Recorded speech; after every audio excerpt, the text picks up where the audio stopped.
Hello everyone, welcome to Steepy classes. आज के premix में हम 5 साइंस एंड टेक्नोलॉजी से रिलेटेड क्वेश्चंस को डिस्कस करेंगे based on our current affairs. So पहला क्वेश्चन है आपके लिए based on the rocket launch stations in India. तो आपको बताना है कि कौन से एग्जिस्टिंग या प्रपोज्ड रॉकेट लॉन्च स्टेशंस हैं इन तीनों में से। तो आपके पास ऑप्शंस हैं कुलाशेखरपट्टनम, श्रीहरिकोटा एंड तुम्बा। तो यू कैन पॉज, बताइए कि इनमें से कौन से लॉन्च स्टेशंस इंडिया में एग्जिस्ट कर रहे हैं या प्रपोज्ड हैं। आप अपना थोड़ा दिमाग के घोड़े दौड़ा सकते हैं, सोचिए। And the correct answer is D 1, 2 and 3। तो अब ना ये थोड़ा है क्वेश्चन डिबेटेबल कि अगर आप मेजरली जो न्यूज़पेपर रिपोर्ट्स देखें तो वो सेकेंड स्पेस पोर्ट या ऐसा नाम दे रहे हैं to Kulasekarapattinam, and this is a town in the Thoothukudi district of Tamil Nadu. ठीक है जी। तो लेकिन अब अगर हम विकिपीडिया सर्च करें या जैसे न्यू इंडियन एक्सप्रेस की रिपोर्ट देखें तो वो 3 स्पेस पोर्ट्स बोल रहे हैं। तो ये अब थोड़ा कंटेस्टेबल है। अगर आपके पास कोई और ऑथेंटिक नॉलेज है या कोई ऑथेंटिक सोर्स है तो आई वुड रिक्वेस्ट कि आप प्लीज़ उसको कमेंट्स में अटैच कर दीजिए ताकि बाकी लोगों को भी पता चल जाए। हमारे पास जितनी इन्फॉर्मेशन गैदर हुई उसके हिसाब से we are considering the New Indian Express and जो आपका ORF वेबसाइट है जो ऑब्जर्वर रिसर्च फाउंडेशन, तो वो भी 3 पोर्ट्स ही सजेस्ट कर रहे हैं। तो that is why we'll for the time being we are sticking to this version of the story. ठीक है जी। तो हमारे पास ये 2 ऑलरेडी एग्जिस्टिंग हैं एंड जो कुलाशेखरपट्टनम है ये प्रपोज्ड है। इसके कॉन्टेक्स्ट में जो एक्विजिशन है, लैंड एक्विजिशन, वो तमिलनाडु की गवर्नमेंट कर रही है लेकिन उसके अगेंस्ट प्रोटेस्ट हो रहे हैं। तो अब जो मुझे एक डिफरिंग फैक्टर लगा न्यूज़पेपर रिपोर्ट्स में amongst the various newspaper reports, तो वो क्या था कि जो तुम्बा है ना, Thumba is a place in Kerala and ये पहली आपकी आप लगा लीजिए लॉन्चिंग साइट लगा लीजिए केरला में जो सिचुएटेड है जहाँ से साउंडिंग रॉकेट्स को लॉन्च किया जाता था। तो यहाँ से ना कभी कोई सैटेलाइट नहीं लॉन्च की गई। तो अगर हम उस कैटेगराइजेशन, अगर हम वो स्ट्रिक्ट कैटेगराइजेशन फॉलो करने की कोशिश करें तो वी कैन से कि 2 ही स्पेस पोर्ट्स हैं अगर डायरेक्टली स्पेस मिशंस की बात करें, क्योंकि तुम्बा से सिर्फ हमने साउंडिंग रॉकेट्स जो हैं जो कि मिनिएचर वर्जन होते हैं जिसके थ्रू हम टेस्टिंग वगैरह करते हैं हमारे रॉकेट्स की, तो वही लॉन्च किए हैं। हमने यहाँ से कभी कोई सैटेलाइट लॉन्च नहीं की। तो अगर ये इन्फॉर्मेशन इतना स्पेसिफिकली आती है तो वी विल सजेस्ट कि आप सिर्फ 2 स्पेस पोर्ट्स के साथ ही जाएं, श्रीहरिकोटा एंड कुलाशेखरपट्टनम। अदरवाइज अगर आप रॉकेट लॉन्च साइट की बात करें तो हमारे पास 3 हैं, तुम्बा भी उसमें इंक्लूडेड है। That is why I mentioned rocket launch stations. ठीक है जी। तो आई होप आपको जो सटल डिफरेंस है वो समझ आ गया होगा। ओके, सो तुम्बा केरला में है, Sriharikota as you all know Andhra Pradesh में है एंड यहाँ से ही हम मेजरली सारे जो हमारे लॉन्च प्रोजेक्ट्स हैं यहीं से करते हैं। लॉन्च जो हमारे स्पेस मिशंस हैं यहीं से होते हैं। अब प्रॉब्लम क्या थी कि हम जो कुलाशेखरपट्टनम है इसको क्यों इंट्रोड्यूस कर रहे हैं अब नए स्पेस स्टेशन को, क्योंकि अब गवर्नमेंट ने प्राइवेटाइजेशन की बात की है ना, एंड उसके लिए हमें चाहिए स्मॉल सैटेलाइट लॉन्च व्हीकल्स जो कि कम पेलोड ले जा सके टू द स्काईज, है ना। तो अब इसमें प्रॉब्लम क्या है कि जो आपका श्रीहरिकोटा है उसकी अगर आप लोकेशन देखें सो इट इज़ समवेयर है ना। एंड अब इसमें प्रॉब्लम क्या आती है कि जब भी हमें सैटेलाइट लॉन्च करनी पड़ती है तो हमें जो पाथ है वो कुछ इस तरीके का फॉलो करना पड़ता है। इसको बोलते हैं डॉग लेग मैन्यूवर। ठीक है, क्योंकि we are trying to avoid the Sri Lankan air space. इसी चीज़ में जो है वो एक्स्ट्रा फ्यूल यूटिलाइज हो जाता है। तो अब जो आपका कुलाशेखरपट्टनम है ये यहाँ कहीं लोकेटेड है। तो इससे हमें अब फ़ायदा क्या है कि ये जो इतना वेस्टेज ऑफ फ्यूल है, ये एक्स्ट्रा जो हम फ्यूल यूज़ कर रहे हैं डॉग लेग मैन्यूवर में, वो हमारा सेव हो जाएगा। अभी तक अगर आप सोचें कि अभी तक हमने फिर क्यों ये जो स्टेप है नहीं लिया, तो इससे पहले जो हमारी सैटेलाइट लॉन्च व्हीकल थे जैसे PSLV, GSLV, तो वो बहुत बड़े सैटेलाइट लॉन्च व्हीकल्स थे, उनके ऊपर पेलोड भी टन्स के हिसाब से होता था।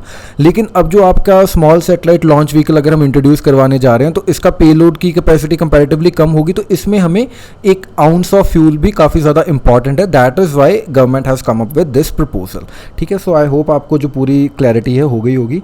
आगे बढ़ते हैं। दूसरा क्वेश्चन, होप मिशन जो कि UAE यूनाइटेड अरब एमिरेट्स का पहला स्पेस मिशन है किसको स्टडी करने के लिए लॉन्च किया जा रहा है? क्या वो मून को स्टडी करेगा, मर्करी को स्टडी करेगा, मार्स को स्टडी करेगा, या फिर क्लाइमेट चेंज को स्टडी करेगा ऑन अर्थ, यानी अर्थ के एटमॉस्फेयर में कैसे क्लाइमेट चेंज हो रहा है, इसको स्टडी करेगा? तो आपको आप थोड़ा सोचिए, and the correct answer is B, Mars.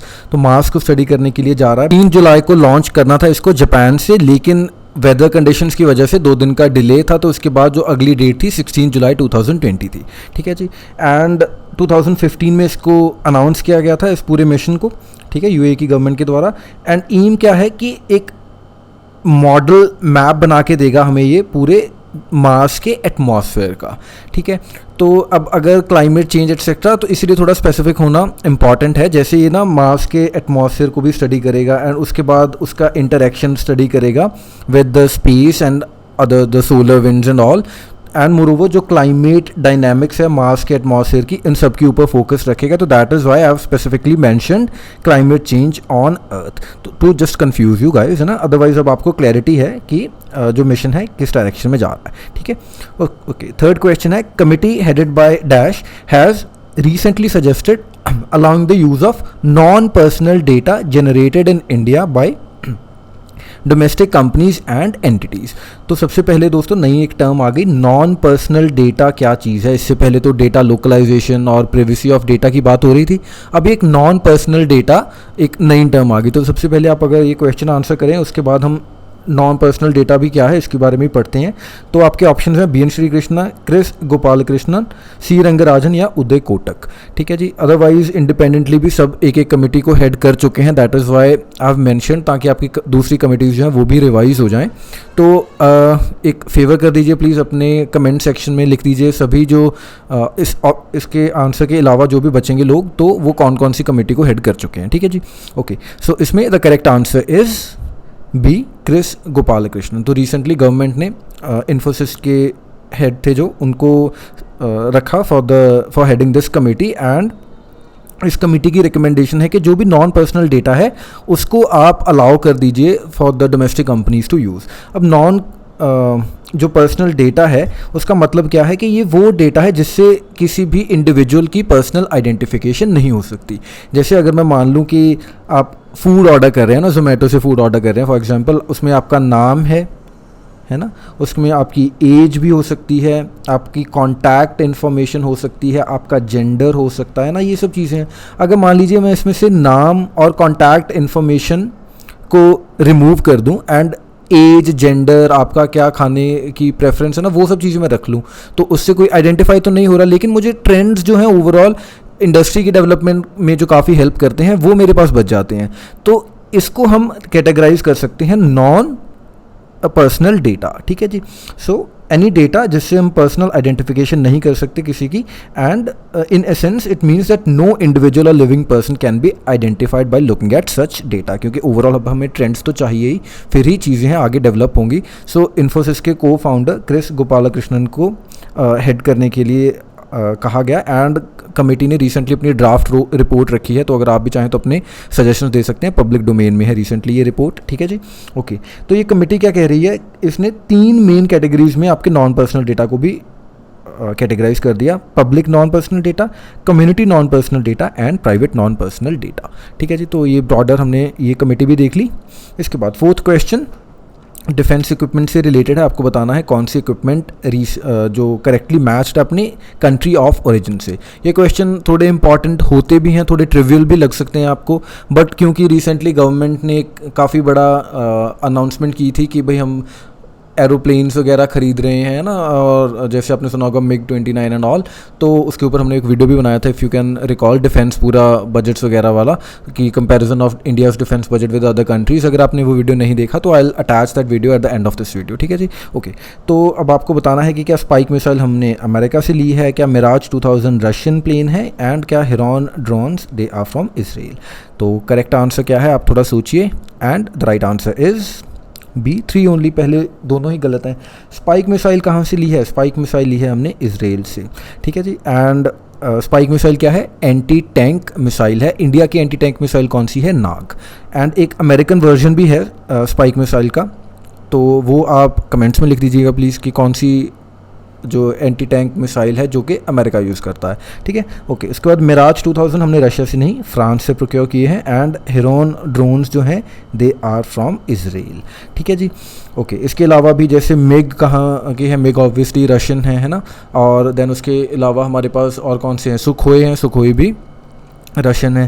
And then we have some helicopters as well. Actually एक न्यूज़ थी अपाचे हेलीकॉप्टर्स के कॉन्टेक्स्ट में, अपाचे हेलीकॉप्टर्स को रिसेंटली डिप्लॉय किया गया था on the India China border, तो that is why I frame this question in some other light. Otherwise Apache helicopters, Chinook helicopters हमने कहाँ से लिए हैं, अमेरिका से लिए हैं, ठीक है जी। आगे बढ़ते हैं, लास्ट क्वेश्चन, प्रोजेक्ट चीता इंडियन डिफेंस फोर्सेज की का एक प्रोजेक्ट है, तो आपको बताना है कि इनमें से किससे एसोसिएटेड है प्रोजेक्ट चीता, ठीक है।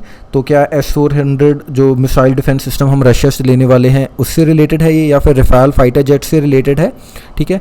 एंड एक आपके या फिर आर्म्ड अनमैन्ड एरियल व्हीकल से रिलेटेड है, आर्म्ड UAVs बोलते हैं जिनको, या फिर सुपरसोनिक क्रूज मिसाइल्स जैसे हमारी ब्रह्मोस है, तो क्या उनसे रिलेटेड है, तो किससे रिलेटेड है प्रोजेक्ट चीता, आपको बताना है। करेक्ट आंसर क्या है इसका, correct answer is C, armed unmanned aerial vehicles. तो पिछली न्यूज़ के में जो आपने हिरॉन ड्रोन्स पढ़ा था बेसिकली उसी की एक्सटेंशन है ये आगे।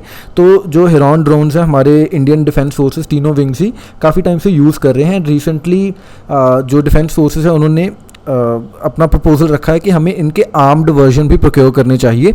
सो उन आर्म्ड UAVs को प्रोक्योर करने के जो प्लान है उसको हम बोल रहे हैं प्रोजेक्ट चीता, ठीक है जी।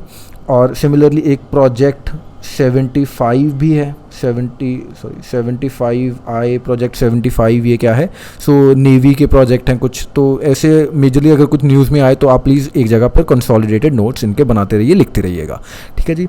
So that is all in the context of this video. And now before we wind up, let me inform you about the courses that we are running for UPSC 2021. General studies के लिए pre plus mains batch यानी हमारा PCM batch है, जिसमें answer evaluation and without answer evaluation का जो option है available है आपके पास, एंड आप इसको इंस्टॉलमेंट्स में भी परचेज कर सकते हैं। ऐसे कोर्स है हमारा फॉर 2021, एंड ऑप्शनल के दो हमारे पास कोर्सेज हैं, पॉलिटिकल साइंस एंड सोशियोलॉजी। उसके बाद इन सभी कोर्सेज़ की अगर आप कोई कॉम्बिनेशन लेना चाहते हैं, PCM प्लस ऐसे या PCM प्लस ऑप्शनल या PCM ऐसे एंड ऑप्शनल, वो भी आपके पास ऑप्शन है। एंड फाइनली हमारी प्रीलिम्स की टेस्ट सीरीज़ है जिसमें आप विद वीडियो सॉल्यूशंस या विदाउट वीडियो सॉल्यूशंस आप परचेज कर सकते हैं। इसके अलावा अगर आपको लगता है कि इन कोर्सेज़ को परचेज करे बिना भी आप हमें कंट्रीब्यूट कर सकते हैं, if you like what we are doing, the quality that we are providing, तो आप हमें डोनेट भी कर सकते हैं। sleepyclasses.com पर जाकर वहाँ पर डोनेट का बटन है। सो that is all for the day. Thank you for watching.